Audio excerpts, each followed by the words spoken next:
Les vraies voix Sud Radio, 17h-20h, Philippe David. Retour des vraies voix avec Philippe Bilger, Lydia Guirousse et Pierre-Yves Martin. 86 420, c'est le nombre d'entrées irrégulières dans l'Union européenne entre janvier et mai. Un chiffre qui a augmenté de 82% comparé à l'an passé selon Frontex. Un chiffre qui ne prend pas en compte les 5,5 millions de réfugiés ukrainiens. Une augmentation qui est visible sur toutes les routes de l'immigration illégale. Plus de 40 000 entrées irrégulières. Soit 3 fois plus que lors de la même période de l'an dernier via la route des Balkans, empruntée majoritairement par des Syriens et des Afghans. La route de Méditerranée centrale a été empruntée par plus de 16 000 migrants. Là, ce sont des Égyptiens, des Tunisiens et des Bangladeshis. Le nombre de passages irréguliers en Méditerranée orientale s'est élevé à plus de 13 000 en hausse de 116%. À Chypre, plus 213%. Et ce sont par Chypre les 2/3 des passages illégaux qui passent. Les migrants passant par Chypre étant originaires du Nigeria, de Syrie et du Congo. À la frontière orientale de l'UE, le nombre de passages illégaux a plus que quadruplé depuis le début de l'année, avec 2155 passages. Là, ce sont surtout des Irakiens, des Bélarusses et quelques Ukrainiens. Et enfin, les passages des deux côtés de la Manche ont augmenté de 122%. D'où notre premier débat, les flux migratoires sont-ils contrôlables? Et vous êtes 60,7% à dire oui. Avec nous, Jean-Paul Gourevitch, écrivain, universitaire, essayiste et spécialiste des migrations. Jean-Paul Gourevitch, bonsoir. Bonsoir. Quand on voit ces chiffres, on se dit que les flux migratoires sont incontrôlables, d'autant qu'il n'y a plus de frontières au sein de l'UE avec Schengen.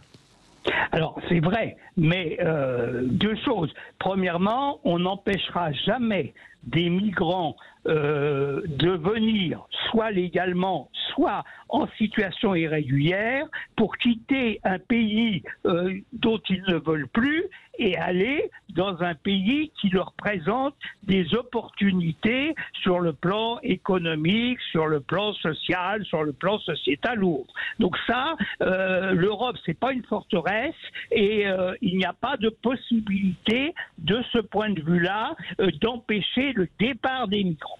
Alors, la deuxième chose, c'est qu'il n'y a pas de politique européenne commune. Les migrants font ce que j'ai appelé le shopping migratoire, c'est-à-dire qu'ils choisissent très naturellement le pays où ils ont le plus d'avantages et le moins d'inconvénients. Donc la France, c'est très bien pour les étudiants, c'est très bien pour les avantages sociaux, c'est pas bien pour le logement, c'est pas bien pour le travail et c'est pas très bien non plus pour ce qui est de l'accueil des habitants. Donc chacun choisit en fonction. Donc de ce point de vue-là, c'est un système sur lequel il n'y a pas de solution globale. Donc qu'est-ce qui reste? Il reste des solutions partielles.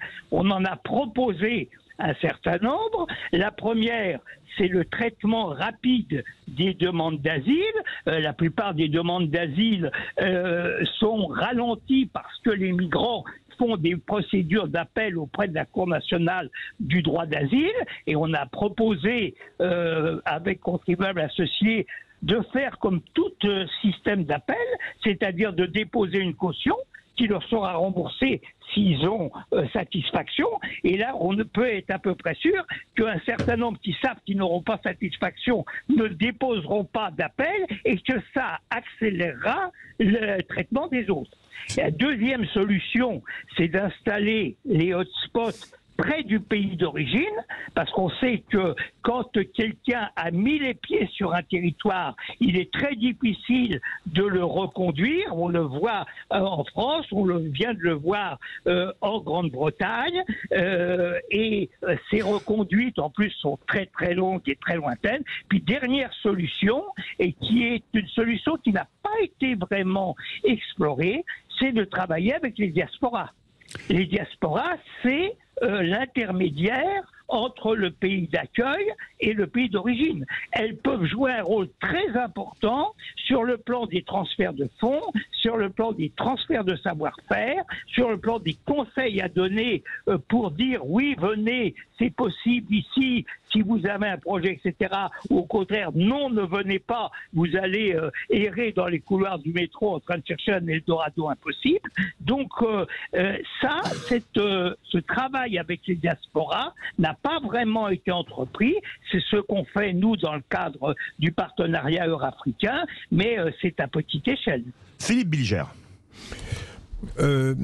D'abord, merci, puisque vous avez proposé, après la dénonciation, 3 solutions, dont l'une au moins a été reprise par tous les partis conservateurs, le hotspot, et je suis moins convaincu, mais je ne suis pas un spécialiste comme vous, de l'utilité, de l'efficacité de la diaspora.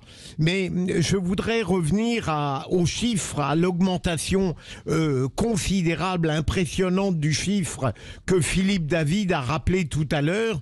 Une double question. Est-ce que vous pensez, évidemment, en ce qui me concerne, je n'imagine pas qu'un jour on puisse empêcher cette arrivée, ces flux migratoires de telle manière qui ne préoccuperaient plus les pays concernés.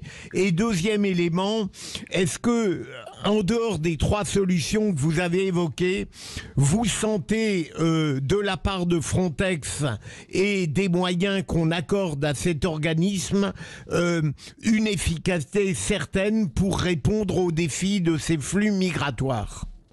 Alors, Frontex est un organisme de contrôle ou un organisme de gestion des flux migratoires.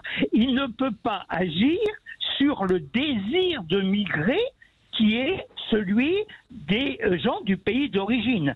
Pour que on agisse sur le désir de migrer, il faut ou bien décourager en disant la situation que vous croyez être celle des pays d'accueil n'est pas du tout celle que vous imaginez, ou mettre en place un système d'aide à ces pays. Or, on a vu que le système d'aide au développement n'a pas du tout diminué les flux migratoires, au contraire, il les augmente. Et j'ai expliqué dans mes ouvrages un petit peu pourquoi. En revanche, il y a peut-être un élément qui pourrait les ralentir. C'est le développement de l'immigration virtuelle. Vous avez vu qu'un certain nombre de grandes firmes du Nord ont délocalisé une partie de leurs activités de gestion, de secrétariat, de marketing, etc. vers le Sud, ce qui veut dire qu'on pourrait employer des gens du Sud en les payant un peu moins cher que s'ils étaient du Nord, mais un peu plus cher que leurs compatriotes. Cette immigration virtuelle, elle se développe très lentement, beaucoup plus lentement que la progression des flux migratoires, mais c'est quand même un élément de freinage. Alors, sur le deuxième question, vous dites que c'est parfaitement votre droit, Philippe Bilger, de ne pas croire aux diasporas, mais en France, les diasporas, c'est entre 12 et 14 millions de personnes. C'est absolument pas rien. C'est un levier énorme. Alors, c'est un levier pas facile à utiliser parce que ces gens des diasporas sont aussi écartelés entre le souci de venir en aide à ceux qui arrivent et puis le souci de transférer des fonds au pays d'origine, mais c'est quand même un élément important. Pierre-Yves Martin. Oui, moi je suis extrêmement prudent parce que je trouve qu'à chaque fois on a 2 éléments contradictoires à combiner qui sont loin d'être simples. Le premier, c'est la dimension humaine et sociale et notre capacité et notre souhait aussi, ou pas, à valider, notre souhait d'accueillir ceux qui sont dans le besoin. Et le deuxième élément, c'est contradictoire, c'est effectivement une politique migratoire qui puisse être cohérente, et j'ai pas l'impression qu'elle le soit complètement au sein même de l'Union européenne.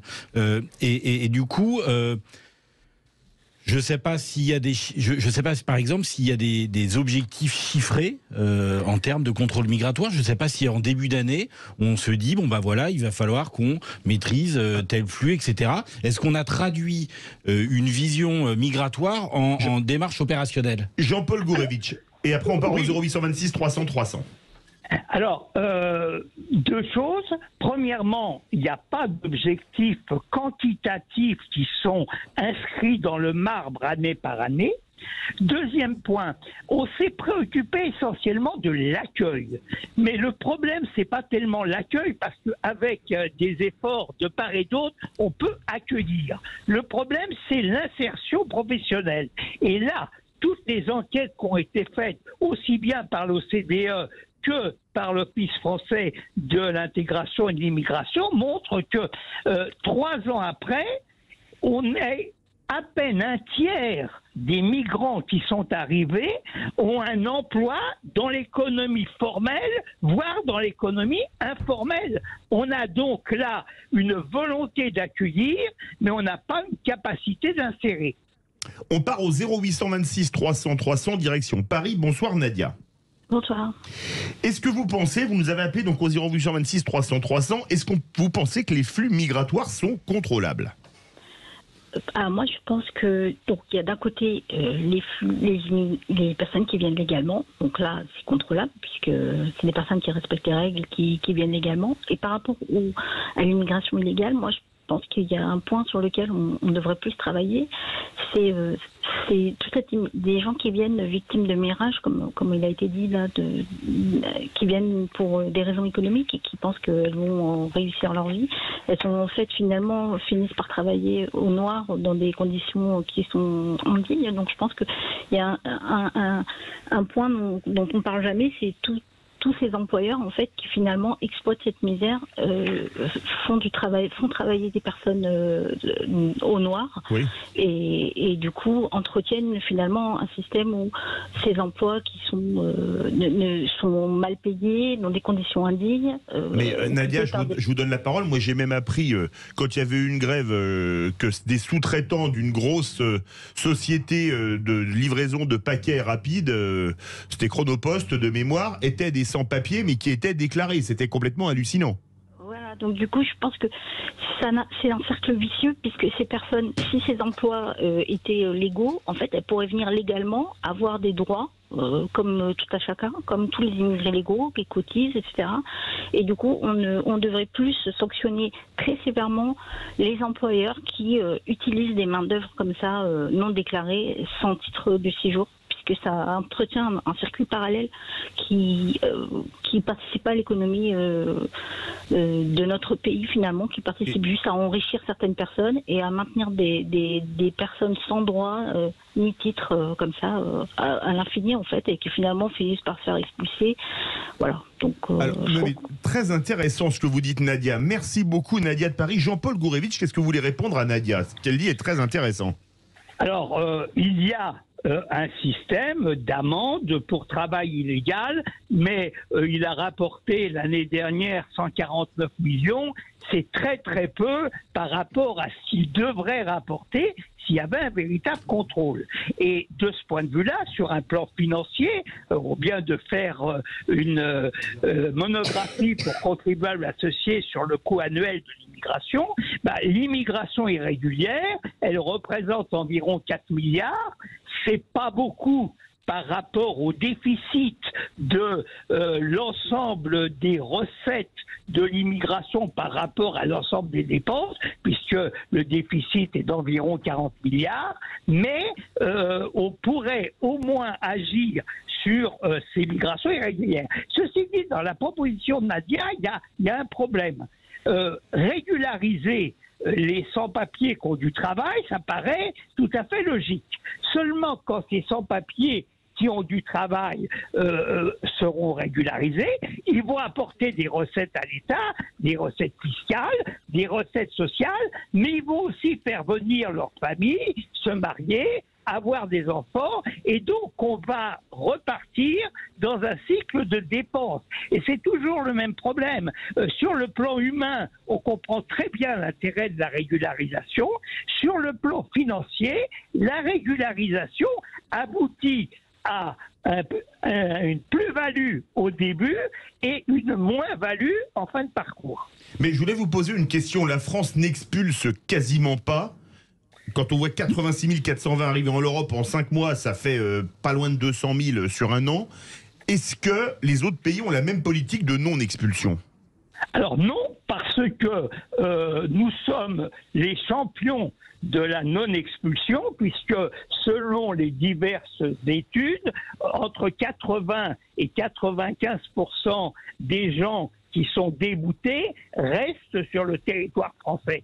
Mais il y a une raison, c'est que nos procédures durent tellement longtemps, 10 18 mois en moyenne que il est très difficile non seulement de faire partir quelqu'un au bout de 18 mois, mais ce quelqu'un a en plus créé des liens, parfois même trouver du travail, y compris du travail au noir, et d'autre part, pour pouvoir expulser quelqu'un, il faut que le pays d'origine veuille bien le recevoir. Or, pour l'instant, et on l'a vu dans le cas du Mali de façon dramatique, et on l'a vu aussi dans le cas de l'Algérie, les pays que nous finançons par ailleurs ne veulent pas reprendre leurs ressortissants. Or là, nous avons quand même un élément qui pourrait être activé, qui est de dire, écoutez, si vous ne voulez pas reprendre vos ressortissants, une fois qu'ils ont épuisé toutes les possibilités de recours et qu'ils sont déboutés,